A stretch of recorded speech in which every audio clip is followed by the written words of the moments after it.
Hi, guys. Thanks for tuning in to another episode of Nuggets News. Today, we welcome a very special guest, and that's software engineer Austin Griffith, who's been very busy working on a number of projects lately. So, we're going to talk about oracles, the XDAI burner wallet, and everything you've been up to. So, how are you going, Austin?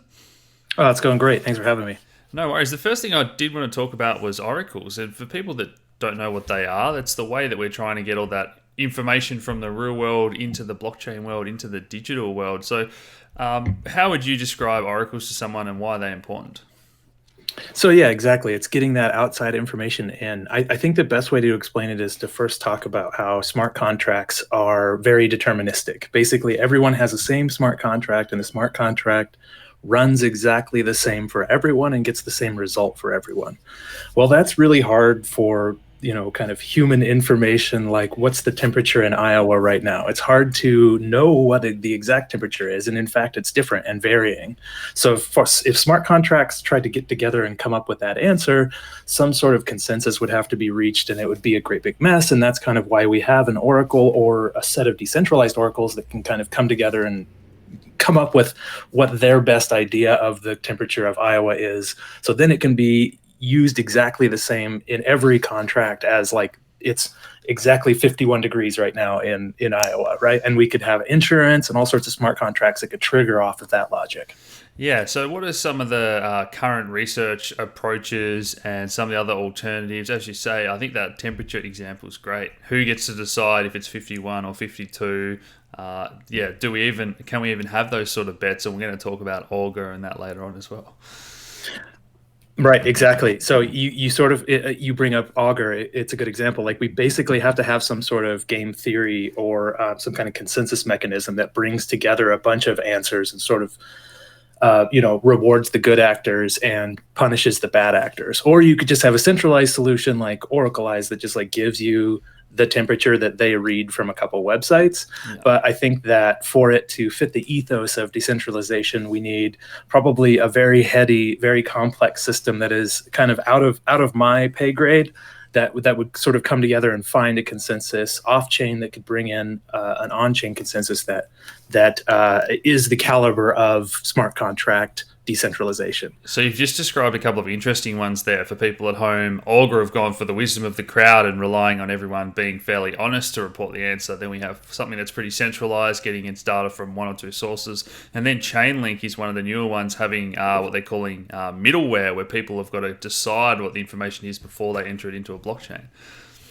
Really good. Yeah. There's a couple different Oracle systems, and they all kind of have a different approach. And when I first dove in and tried to find, oh, well, what we need is an Oracle that pulls data from an API, right? And I think that in the long run, what we found is it's more complex than that. Kind of what you were alluding to with that middle solution is it's not usually always just something we could pull from an API or even a set of APIs. It's more like, did this field in Iowa get destroyed by hail, right? It's not just the temperature, but some kind of subjective thing that has to be mixed into the blockchain in a very technical and very heady way. Yeah, and just to drive that point home, it's that finality is a word that you hear if you're doing research into this, guys. When we can't reverse transactions on Bitcoin or Ethereum, so when we decide that's the answer, it really is final in smart contract world, isn't it, Austin? Unless you want to have a hard fork and create your own I network. was about to say you can't reverse transactions on Ethereum. Well, they haven't done it for a few years now, at least. I guess what's some of the other interesting research at the moment that you've been doing into interoperability and that sort of area? I would say that my main focus is adoption and onboarding, trying to get users at the top of the funnel, trying to figure out how to get my mom to use blockchain and even like understand the ethos of decentralization and stuff like that. So for me, my projects are usually based on like meta transactions used to abstract away gas costs and even having to own ETH. You can have a transaction that doesn't go on chain, but it goes to a relayer. The relayer pays for it. They put it on chain. And so you're making this cryptographically backed, interaction with the smart contract without having to pay the gas. And then even beyond meta transactions or burner wallets are a new thing that I'm working on where it's just sort of like a web wallet that runs on a side chain that's fast. Therefore, you can send and receive. You can do blockchain-y type stuff quicker and faster on the side and then kind of go on to the main chain when the time comes through the bridge. Yeah, do you want to talk about the POA network and the burner wallet a little bit more? Because that was one of the problems that people have said, oh, no one's going to use Ethereum or any dApps if you've got to buy ETH. But now we kind of have a new way that's taking things to a second layer where you don't need that ETH straight away. Right, exactly. So that's the meta transaction angle where we're allowing you to just sign your transactions and send them to the relayer, and we pay for the gas. And it kind of gets a person in and lets them experience the app first, lets them use the app, and then once they've earned value within the your little ecosystem, then they're going to be more likely to be educated about seed phrases and wallet downloads and all that stuff. If you hit someone with a seed phrase right away, they're going to hate it. But if they have $300 and you're like, here's how you protect that $300 with this seed phrase, they're going to be a much likelier to want to learn about that seed phrase retroactively to protect themselves. Yeah, so the burner wallet is, I guess, quite. Is it centralized the right word, or is this you don't have custody of the keys, do you? You're just using something that's so easy, a few clicks, but that's the trade-off, I guess, isn't it? Exactly. We got to talk about the trade-offs for sure. So the network itself is XDAI by POA, and it has 5-second block times, super cheap transactions. It's pinned to $1, so low cognitive overhead. Then on top of that, we have this web wallet called the burner wallet that puts your private key in local storage. And all of this stuff runs on XDAI that has validators, right? So there's this trade-off here where you are using a blockchain, you are using something that really cannot be manipulated by one validator, but if there's so much money there that all the validators wanted to collude, they could steal your money. So you sort of have to only use this as sort of like this burner network with this burner wallet, where you only have something it's sort of analogous to cash, right? It's a small amount. You throw $10, you throw $20 in your pocket, you can go out for the night, have some beers, split a taxi home, something like that. You don't throw thousands of dollars in your pocket and go walk around, because if you pull your car keys out and you drop it, it's going to be bad if you lose that, right? So small amounts of money that you can't, you're okay losing, right? But with the trade-off of being able to quickly transact and move those funds in a decentralized nature. And I'll put the website in the link below. I'd really encourage everyone even to pause the video and go and check this out, because this is easier than having to download an app. This is literally an in-browser second layer Ethereum solution where we can start to send each other transactions. So what is the website, Austin? So it's xdai.io, xdai.io. I actually usually shill it like right on the air. Usually I send funds. If you wanted to, I could send you some to your wallet. Do you want to do that? For the purpose of the interview, we'll keep going, but I have played Okay. around with it. I do have it on my phone. Perfect. Trust me. Usually I just send them through a QR code, right? Over video chat, right? Like you show your receive code, I send you some, or I show you a receive code and you scan it, and it's actually a link with money in escrow. Yeah. And so basically you just visit the website, it generates you a wallet, and then it goes and claims those funds. And within a few seconds of the very start, you have a wallet with funds that you can send and receive. I'm looking forward to everyone at EdCon having a bit of play around with this when we head to Sydney very, very soon. So one thing that's exciting about that for me is the second layer solutions that are starting to pop up from smaller companies. So most people are aware that sharding is in research phase, and we're hearing some stuff about Plasma and the RAID network, Ethereum's Lightning. But then we start to see all these other little second layer solutions, and people saying, hey, we're doing Funfair doing fake channels, or hey, Austin's doing this burner wallet. And all of a sudden we have all these second layer solutions. So do you think a lot of people are unaware that Ethereum has all these sort of different little paths to scaling, and it might be, a gradual process rather than just one big thing that takes it, 1,000-fold better capacity? Absolutely. Yeah, I think that we're seeing the breadth of the network here in terms of solutions for ETH 1.0, right? Like L2 has provided a lot of these solutions. While we're waiting for ETH 2.0, there's a lot of things that actually have provided scalability and can let us do these fun things like play instant games back and forth on blockchain. There's a lot of really cool stuff coming out. Yeah, and as you say, we see the stats that EOS and Tron are apparently leading the way with all the active users, because they do have free transactions. So once we have these second layers for ETH, as you say, we can also do the free transactions for all our little games, which is very, very cool to see. Any other projects that take your interest? I know we touched on Augur, Maker, but any other research or projects that really excite you? So I full disclosure, I am the director of research at Gitcoin, so I have to shill Gitcoin, of course. Like, so right now, I think a big problem, right, with even the burner wallet, there are all these open source packages that we're using, right? I want to make this open source thing for someone else to use, but at the same time, I have to borrow a bunch of other open source projects to come together to make my project, right?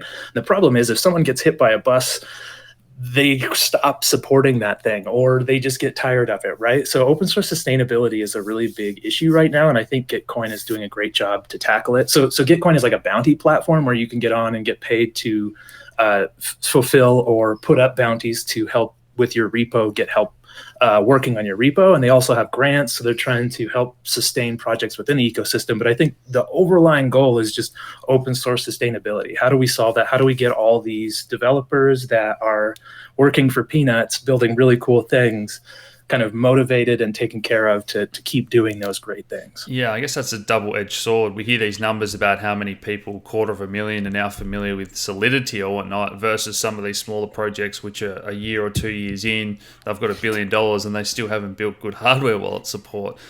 So we've seen the Ethereum Foundation start to give out more grants, and hopefully when the price gets moving, a lot of these developers are invested and they've got a bit more money behind them. But that's an interesting point you raised. And you're heading off to get some research grants after this interview, I believe. Hopefully, yeah. I've got to go beg for money. That's how it works in the open source world. Yeah. And what's that been like? Do you feel that some of the better projects are getting funded by Vitalik directly now, or ETH Foundation, or what's that process like? Is it getting better? Like, I love to talk about Vitalik's YOLO grants, where he just like got on Twitter and YOLO'd someone some cash. I think that right now it's particularly hard because it's winter time. Everybody is imagining when their treasury was 10x what it is now, and even giving those funds away is pretty hard. So there's definitely been a battle. Even though we're an ecosystem play and we're going to drive adoption, we're going to do a lot of cool things, it's hard for us to sell that to someone without, hey, here's all this revenue and here's all this. So I would say it's particularly hard right now, but I think